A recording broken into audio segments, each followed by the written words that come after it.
परमात्मा की लाठी। एक गांव के एक जमींदार ठाकुर बहुत वर्षों से बीमार थे।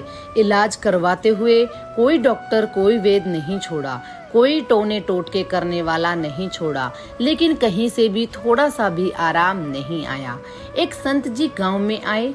उनके दर्शन करने वो जमींदार भी वहां गया और उन्हें प्रणाम किया। उसने बहुत दुखी मन से कहा, महात्मा जी, मैं इस गांव का जमींदार हूँ। सैकड़ों बोगे जमीन है। इतना सब कुछ होने के बावजूद मुझे एक लाइलाज रोग है जो कहीं से भी ठीक नहीं हो रहा। महात्मा जी ने पूछा, भाई क्या रोग है आपको? जी, मुझे मल त्याग करते समय बहुत खून आता है और इतनी जलन होती है जो बर्दाश्त नहीं होती। ऐसा लगता है मेरे प्राण ही निकल जाएंगे। आप कुछ मेहरबानी करो। महात्मा जी बाबा ने आंख बंद कर ली, शांत बैठ गए। थोड़ी देर बाद बोले, बुरा तो नहीं मानोगे, एक बात पूछूं? नहीं महाराज, पूछिए। तुमने कभी किसी का दिल इतना ज्यादा तो नहीं दुखाया कि उसने तुम्हें जी भर के बद्दुआएं दी हो, जिसका दंड आज तुम भोग रहे हो? तुम्हारे दुख देने से वो इतना अधिक दुखी हुआ हो जिसके कारण आज तुम इतनी बड़ी पीड़ा झेल रहे हो? नहीं बाबा, जहाँ तक मुझे याद है मैंने तो कभी किसी का दिल नहीं दुखाया। याद करो और सोचो, कभी किसी का हक तो नहीं छीना, किसी की पीठ में छुरा तो नहीं मारा, किसी की रोजी रोटी तो नहीं छीनी, किसी का हिस्सा जबरदस्त तुमने खुद तो नहीं संभाला हुआ। महात्मा जी की बात पूरी होने पर वो खामोश और शर्मसार होकर बोला, जी मेरी एक विधवा भाभी है जो कि इस वक्त अपने मायके में रहती है। वो जमीन में से अपना हिस्सा मांगती थी।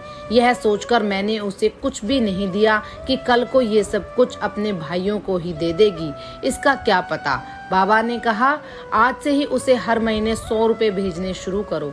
यह उस समय की बात है जब 100 रुपए में पूरा परिवार पल जाता था। उसने कुछ रुपए भेजना शुरू कर दिया। 2-3 हफ्तों के बाद उसने बाबा से आकर कहा, जी मैं 75% ठीक हूँ। महात्मा जी ने सोचा कि उसे तो पूरा ठीक होना चाहिए था, ऐसा क्यों नहीं हुआ। उससे पूछा, तुम कितने रुपए भेजते हो? जी 75 रुपए हर महीने भेजता हूँ, इसी कारण तेरा रोग पूरा ठीक नहीं हुआ।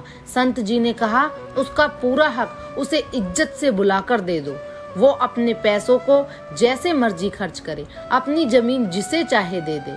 यह उसकी मिल्कियत है, इसमें तुम्हारा कोई दखल नहीं है।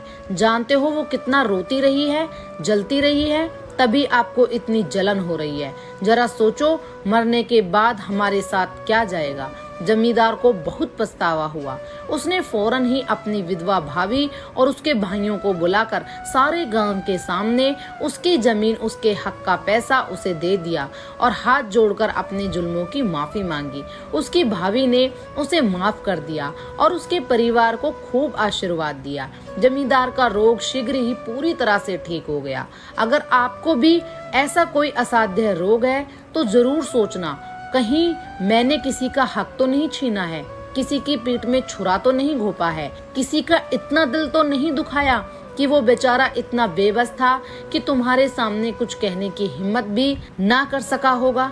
लेकिन उस बेचारे के दिल से हाय निकली होंगी जो आपके अंदर रोग पैदा कर रही हैं, जलन पैदा कर रही हैं। याद रखो, परमात्मा की लाठी बिल्कुल बेआवाज है।